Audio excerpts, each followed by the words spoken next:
Olá pessoal, nós iniciamos hoje mais uma série de estudos bíblicos. Nós vamos trabalhar sobre o tema identidade pessoal. Nós vamos abordar isso de forma científica em outro estudo à parte. E especificamente nesses estudos de quarta-feira nós vamos trabalhar um pouco sobre a visão dentro das escrituras, né, na teologia bíblica. Então, falando sobre identidade pessoal, é tentar responder essa questão: quem sou eu? Essa é uma questão complexa, é uma questão com muitas camadas, ou seja, tentar responder quem sou eu é também tentar responder qual a importância do autoconhecimento, né? Do conhecimento de nós mesmos, como é que as circunstâncias afetam quem nós somos, né? Afetam o nosso senso de identidade, que papel os nossos relacionamentos desempenham em nós, no saber quem nós somos, né? Ou seja, qual o papel dos relacionamentos em você, né? Dos relacionamentos que você tem. Qual o papel desses relacionamentos para você saber quem você é? Qual o papel das suas posses, do que você tem, do seu trabalho e assim por diante? Ou seja, qual a força, qual o impacto, né? Qual a função, qual a importância, ou quão importante é, por exemplo, as suas posses na definição de quem você é? O que que torna você você e não outra pessoa? O que que é um ser humano, né? Ou seja, a questão da pessoalidade, né? O que que é ser humano?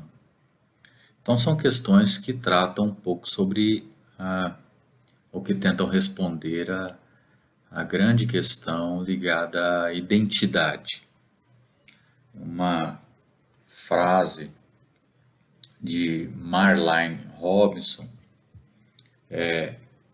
interessante, porque ela faz algumas considerações, né? E ela diz: nada é mais insondável do que nós mesmos, individual e coletivamente, em qualquer momento e desde o início dos tempos humanos.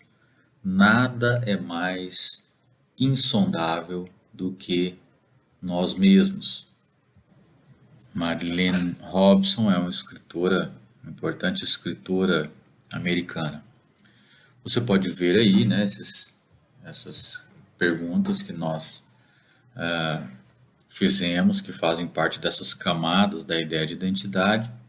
É fato que certamente não estou sozinho nessa luta, né? Ou nesses questionamentos sobre identidade pessoal, né? Milhares de pessoas de todas as idades, vivendo as mais diversas circunstâncias, elas se perguntam quem realmente são. Pessoas que perderam seus empregos, pessoas cujos pais morreram, pessoas cuja identidade online os faz sentir falsos, né? Os faz sentir fakes, pessoas que se sentem escravizadas por suas aspirações, pelos seus desejos que não se concretizaram ou que talvez não se concretizem, né? Que a vida não se concretize. Pessoas que se sentem diminuídas pelos seus filhos, pelos seus cônjuges, pelos seus pais, pessoas que se sentem perdidas no nosso mundo, né, que é um mundo de rápida mudança. Então essa é a tão cunhada frase em ascensão no século XXI, crise de identidade, que tanto nos que vivenciam quanto nos que não têm certeza de quem realmente são, ela existe. Nos nossos dias, a questão de identidade pessoal, ela está sujeita a duas forças poderosas, opostas, mas poderosas. Primeiro é que nada é mais importante do que saber quem você é e agir de acordo com quem você é. Essa é muitas vezes uma força poderosa dos nossos dias sobre a questão da identidade. Quem é quem você é, né? Haja como você é. E uma outra que é oposta é que é um problema que é mais difícil saber quem você é hoje do que qualquer outro momento da história humana. Os nossos avós, os nossos antepassados longínquos não tiveram essa dificuldade em saber quem eles eram. Eles não vivenciaram essa crise de identidade como nós temos vivido hoje. Então, se por um lado existe esse problema, ou hoje é muito difícil, né? Saber é o momento mais difícil dentro da história humana, também nós temos aquela busca forte da nossa sociedade em tentar responder, em tentar saber quem nós somos, né? Quem você é. Existe um consenso que você ouve em todos os lugares hoje, em todos os tipos de contexto. É uma espécie de um grande mantra para a indústria dos livros, dos seminários de autoajuda. Aparece em todos os discursos, em todos os lugares, nas escolas, entre os alunos, entrevistas com as celebridades, livros infantis, literaturas diversas, psicológicas, filosóficas, discussões de dilemas éticos, morais, e discordar disso é quase impensável. E a maioria das pessoas pensa que é o melhor conselho que você pode dar, o que não é verdade, que é o conselho seguinte: seja verdadeiro consigo mesmo. Seja verdadeiro consigo mesmo. Isso é o que a maioria das pessoas tem como consenso, como mantra nos nossos dias. Um professor adjunto de humanidades na University of New England, chamado Michael Allen Fox, ele escreveu um artigo interessante que está à disposição na internet. Esse artigo é intitulado Somos obcecados por nós mesmos, mas entendemos a natureza do eu? Nesse artigo, onde aparece inclusive essa imagem que você tem na tela aí, né? Essa obsessão por nós mesmos, muitas vezes desprovida da compreensão de quem nós somos, ele diz as seguintes palavras: vivemos em uma época de auto-obsessão. Para onde quer que olhemos, encontramos uma preocupação com o interesse próprio, o autodesenvolvimento, a autoimagem, a autossatisfação, o amor próprio, a autoexpressão, a autoconfiança, a autoajuda, a autoaceitação, e a lista continua. Ele diz que isso tem desenvolvido em nós um eu, um self, muito ensimesmado, muito obcecado.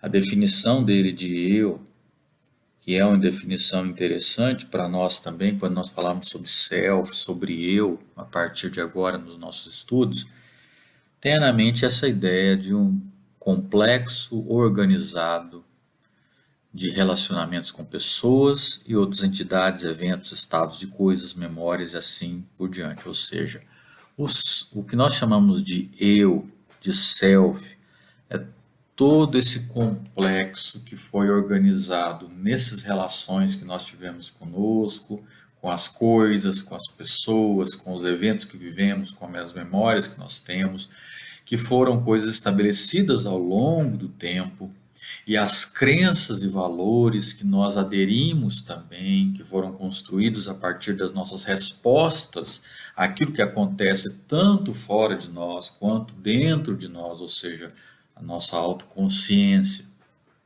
O que é interessante é que ele diz que estranhamente isso implica que o eu existe dentro de nós e também se estende para fora de nós, ou seja, essa, esse espaço do eu, ele é interno e ele é externo também.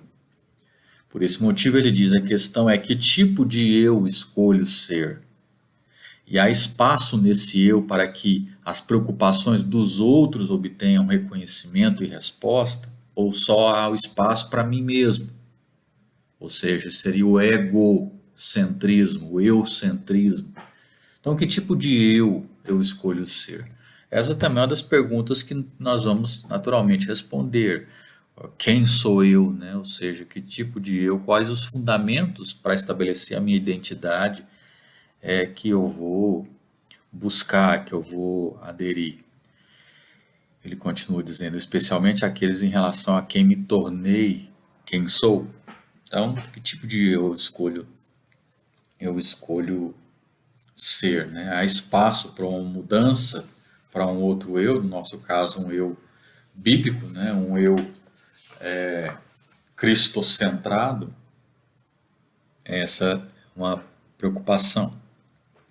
Ser verdadeiro consigo mesmo significa agir de acordo com quem você pensa que é. Isso quer dizer seguir o seu coração, pensar por si mesmo, resistir às pressões externas, estar disposto a pensar diferente da multidão. Dito de uma outra forma, ser verdadeiro consigo mesmo captura essa plenitude do nosso compromisso com a autenticidade, como um ideal moral, ou seja, a questão da autenticidade. Isso também é um problema quando nós pensamos sobre a identidade pessoal. Tanto o fato de voltarmos para essa noção de ser verdadeiro consigo mesmo, ou seja, busque ser verdadeiro, tanto quanto a questão do apelo dos nossos dias à autenticidade são grandes problemas. As pessoas hoje elas estão famintas por autenticidade porque existe uma necessidade profunda delas se reconectarem com a verdade de suas vidas e se desconectarem das ilusões que todos, de anunciantes a políticos, tentam fazer acreditar que são reais. Muitas superficiais, ou seja, inautênticas. Então, o chamado à autenticidade é um movimento amplo que exige congruência entre o nosso ser interior e o nosso ser exterior. É fato. O problema é que o apelo à autenticidade pode ser apenas uma desculpa para um comportamento questionável. Ah, não, eu fiz isso porque eu estou sendo autêntico, porque eu preciso ser autêntico. Está errado. Se eu fizer algo que não considere os outros, ou até mesmo que prejudique a mim mesmo, eu posso simplesmente alegar que estou sendo verdadeiro comigo mesmo. E aí virtudes como a paciência, a bondade, a fidelidade podem ficar em segundo plano em relação a seguir o seu coração. E se o meu eu for egoísta? Afinal, o cônjuge abusivo, um amigo desonesto, um workaholic ganancioso ou fofoqueiro maldoso, todos eles podem alegar ser verdadeiros consigo mesmos. Serem verdadeiros consigo mesmos, quando estão se comportando de acordo com o caráter, ou o mau caráter. O problema de ser verdadeiro consigo mesmo é que muitas vezes o eu, o nosso self, abusa desse privilégio. O conselho para ser verdadeiro consigo mesmo provavelmente remonta a Shakespeare. Shakespeare, em um dos seus atos, na história com Hamlet, um dos personagens chamado Polônio prepara o seu filho, chamado Laertes, para uma viagem ao exterior, com um discurso no qual ele orienta os jovens a para que memorizassem alguns preceitos. No topo da lista desses preceitos está o ditado: acima de tudo, seja verdadeiro para consigo mesmo. Então são palavras que Shakespeare provavelmente quis, ou que ele queria realmente dizer, algo diferente do que nós queremos dizer hoje. Considerando que pensamos em termos de autorrealização, o conselho, de fato, se preocupava em evitar atividades autoindulgentes que pudessem ser prejudiciais à imagem do filho, como pedir dinheiro emprestado, como farrear com mulheres de caráter duvidoso.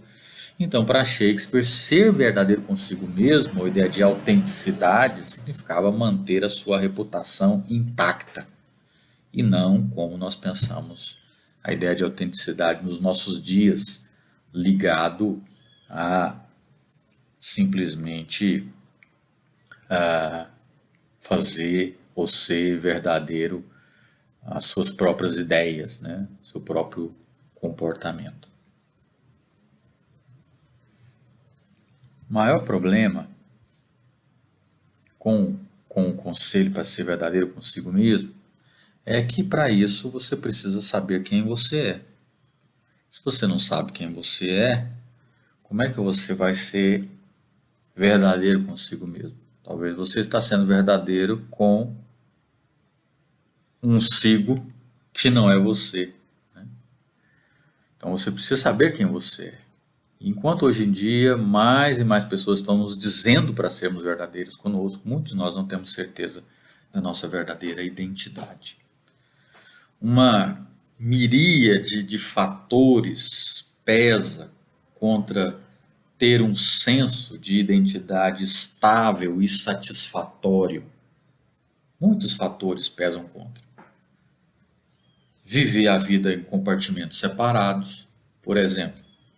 Você vive a sua vida, uma coisa é na casa, outra coisa é no trabalho, outra coisa é no lazer. E isso pode produzir relacionamentos superficiais, problemas de autoconhecimento genuínos, ou seja, nós departamentalizamos, nós separamos em compartimentos a nossa vida. E isso é um dos fatores que pesa quando pensamos numa identidade estável. O indivíduo é um aqui em casa e é outro no trabalho, e é outro quando está na atividade de lazer. Uma outra coisa, muitas carreiras e até o colapso conjugal pode levar a confusão sobre alguma das coisas mais básicas, alguma das respostas mais básicas para a questão de quem você é, ou seja, a sua ocupação, o seu estado civil. Essas coisas, elas produzem instabilidade na identidade, muitas vezes produzem uma confusão. Fazer os malabarismos com as coisas que nós temos que fazer, as demandas da nossa vida, o trabalho, a família também, isso pode fazer com que a gente se sinta, ou que a gente sinta que não existe mais espaço nas nossas vidas para nós mesmos. Até, por exemplo, a aposentadoria, que, muito embora dê mais tempo para você, faz com que os últimos anos de vida também sejam uma espécie de tormento. Aquelas pessoas começam a viver o conflito de muitas vezes já viveram o suficiente para serem abandonados, muitas vezes, pelos seus. Elas já não têm trabalho, elas não têm família, elas não têm pessoas próximas, elas já estão aposentadas, elas estão abandonadas a elas mesmas, a curtir aquele momento que elas estão vivenciando. Isso produz também um problema que pesa sobre um senso de identidade estável e satisfatório. Norman Wright, que autor, pastor, teólogo, ele disse o seguinte: se você for verdadeiro com você mesmo, vai acabar uma bagunça completa. O desafio é pegar o eu que você encontra dentro de si e escolher sabiamente quais impulsos e desejos seguir e quais resistir. Para mim, essa frase do Norman Wright é uma frase significativa e fundamental quando pensamos sobre autenticidade, sobre quem somos. Nosso grande desafio é pegar o eu, o nosso self, nós mesmos, e escolhermos quais impulsos vamos seguir, quais vamos resistir, quais desejos vamos seguir, quais vamos resistir. E aí é lógico, para nós cristãos, as escrituras são nosso fundamento para resistir ou para seguir tais desejos ou tais impulsos. Zygmunt Bauman, um autor secular da área científica, sociólogo polonês, ele trabalha muito isso dentro dos seus livros. No passado, essa identidade do indivíduo era mais estabelecida e previsível do que hoje. Ele vai dizer isso. Muitas das grandes questões da vida, elas foram resolvidas antes de você nascer, onde você moraria, suas crenças básicas e assim por diante. Então não é que não houvesse escolha. Em vez disso, a forma da sua vida foi moldada por restrições que limitavam as suas escolhas. E é isso que ele vai dizer. Comunidades tradicionais são rios. As sociedades modernas são oceanos. Então, antigamente, nós tínhamos essas comunidades tradicionais, ou seja, algo mais estabelecido, mais previsível no que diz respeito à identidade. Hoje em dia, nós temos as sociedades modernas, ou seja, os oceanos. E ele diz, um rio tem uma direção e o leva junto com a corrente, assim como as sociedades tradicionais dirigem seus membros de uma maneira particular. Nas sociedades modernas, não há corrente, é o oceano. Podemos escolher ir em qualquer direção, sem direção ou mudar de direção a cada mudança de vento. É por isso que nós estamos vivendo a crise de identidade, cada vez maior, maior, maior. Ao ponto de hoje as crianças e os pais não saberem o sexo, ou seja, essa oportunidade de escolha até de um sexo por uma identidade sexual para além dos seus aspectos físicos, dos seus órgãos genitais, etc. Coisa que nós vamos trabalhar também no futuro. Então nós podemos entender essa metáfora que o Zygmunt Bauman faz, podemos até estender essa metáfora, dizendo que hoje, ainda hoje, existe mais chance não só de ir em qualquer direção, ficar sem direção ou mudar de direção, mas também a chance de se perder nesse oceano, a chance de se afogar nesse oceano de ideologias, de ideias, de eus, né? De identidades possíveis. Os sociólogos eles falam sobre esse fenômeno da agitação em que a globalização, a cultura do consumo, a hipermobilidade nos deixam atordoados com a escolha.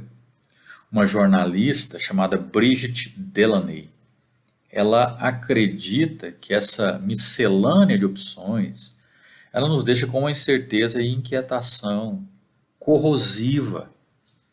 Ela fala isso por experiência própria. Essa é essa jornalista. Vou tentar mostrar a foto para vocês. Ela teve uma carreira de cerca de 144 empregos em 6 países. Isso aos 35 anos. Não é de surpreender que ela reclame dessa sensação de não pertencer a lugar nenhum. Então ela é um exemplo extremo, mas a experiência dela realça essa tendência de viver amplamente em vez de profundamente. Ela disse, no cansaço de viver amplamente, com todos os gastos e experiências que isso envolve, não surgiu nenhuma grande sabedoria coletiva. Então a vida moderna, com todas as suas possibilidades, ela pode nos deixar um sentimento de insatisfação, ou seja, aquém de um senso de identidade saudável.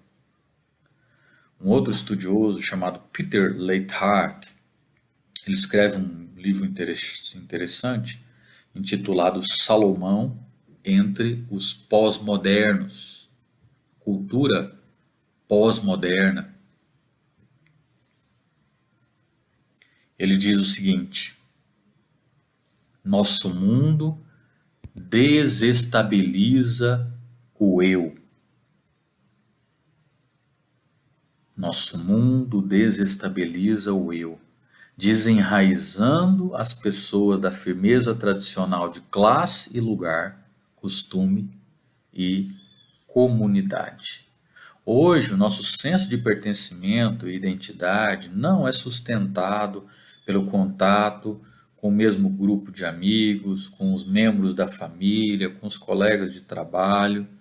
E é isso que o Leithart ele pinta, esse quadro de uma sociedade marcada pela fragmentação, pela fluidez, onde as relações são temporárias, são frouxas.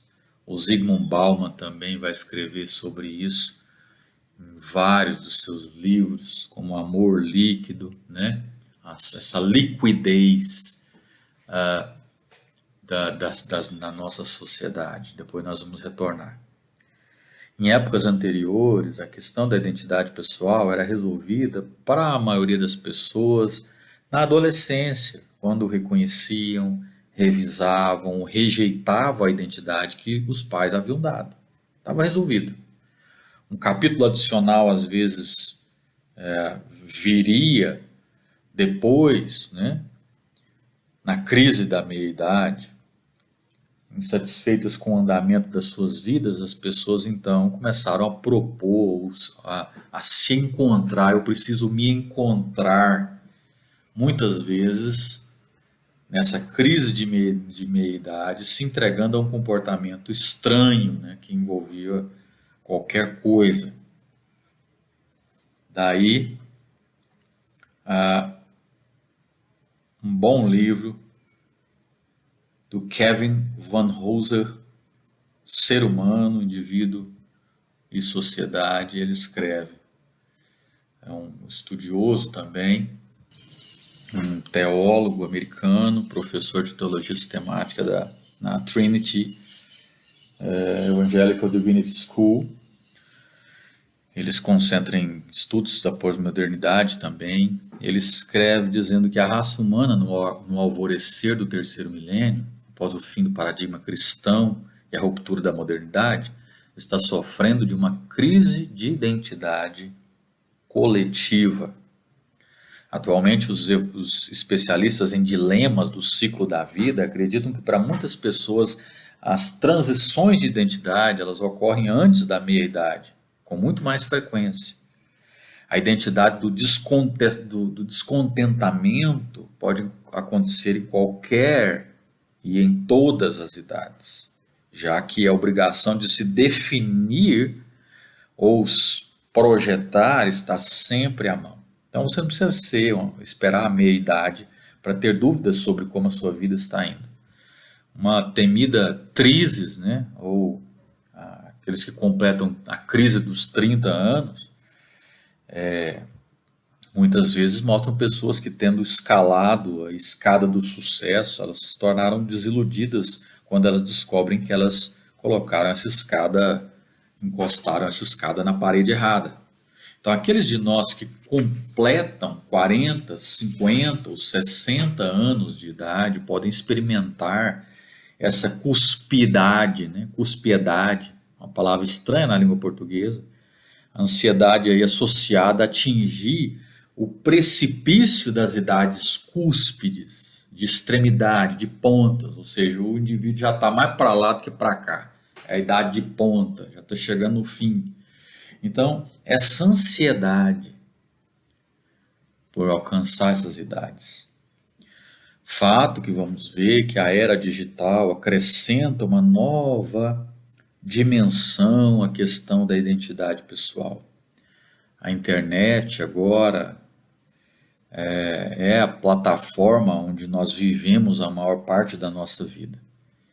Com a mídia social, a maneira de você dizer ao mundo, não apenas o que você está fazendo, mas o que você está pensando, quem você é. As atualizações regulares de perfil, de sites ou de status em sites como Facebook, ou Instagram e TikTok, eles levam a essa definição de identidade a um outro nível. Muitos acreditam que a web afetou a nossa própria identidade. Não se decidiram ainda se isso foi bom ou ruim, se o afetar foi negativo ou positivo.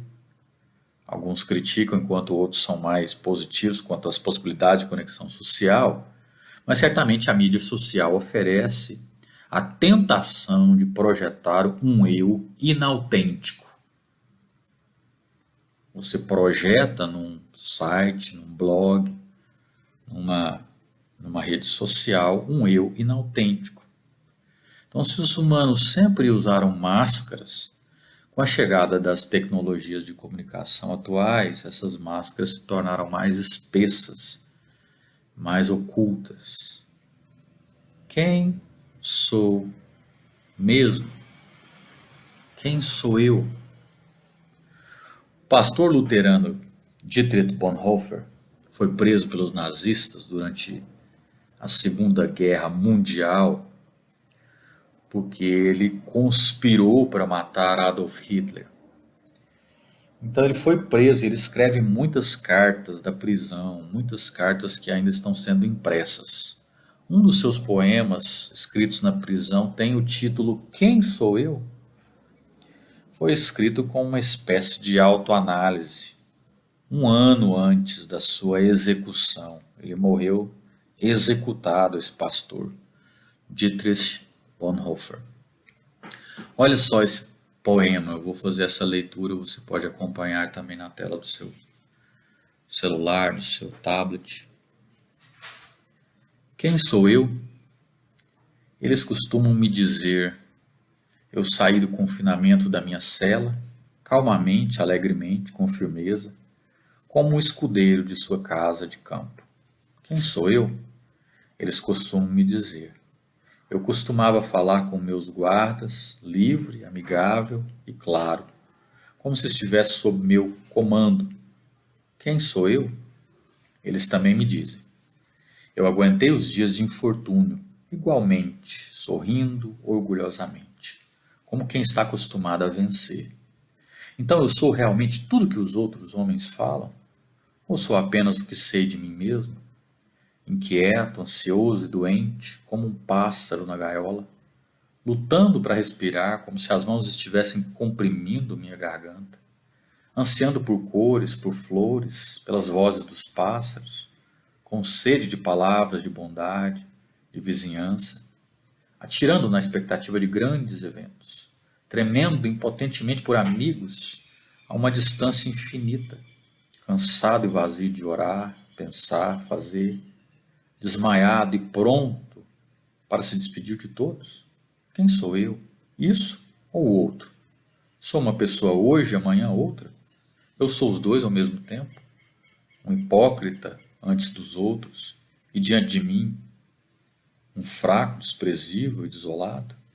Ou algo dentro de mim ainda é como um exército derrotado, fugindo em desordem da vitória já conquistada? Quem sou eu? Eles zombam de mim, essas minhas perguntas solitárias. Quem eu realmente sou?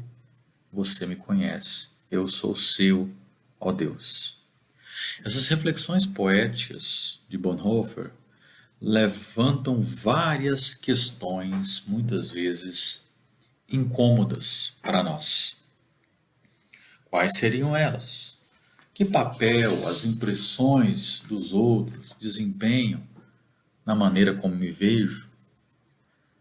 O que acontece quando essas impressões são diferentes da minha opinião, do quem eu acho que eu sou?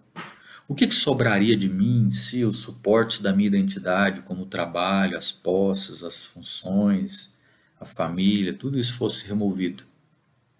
Que impacto um passado roubado e um futuro sombrio teriam em minha percepção de quem sou agora? O que acontece se as metas e aspirações que me definem não forem realizadas? O que eu devo fazer com pensamentos negativos sobre mim, quer os outros confirmem tais pensamentos ou não? Onde nós devemos buscar respostas quanto ao nosso senso de identidade, ou quando esse senso de identidade é abalado? Quem sou eu realmente?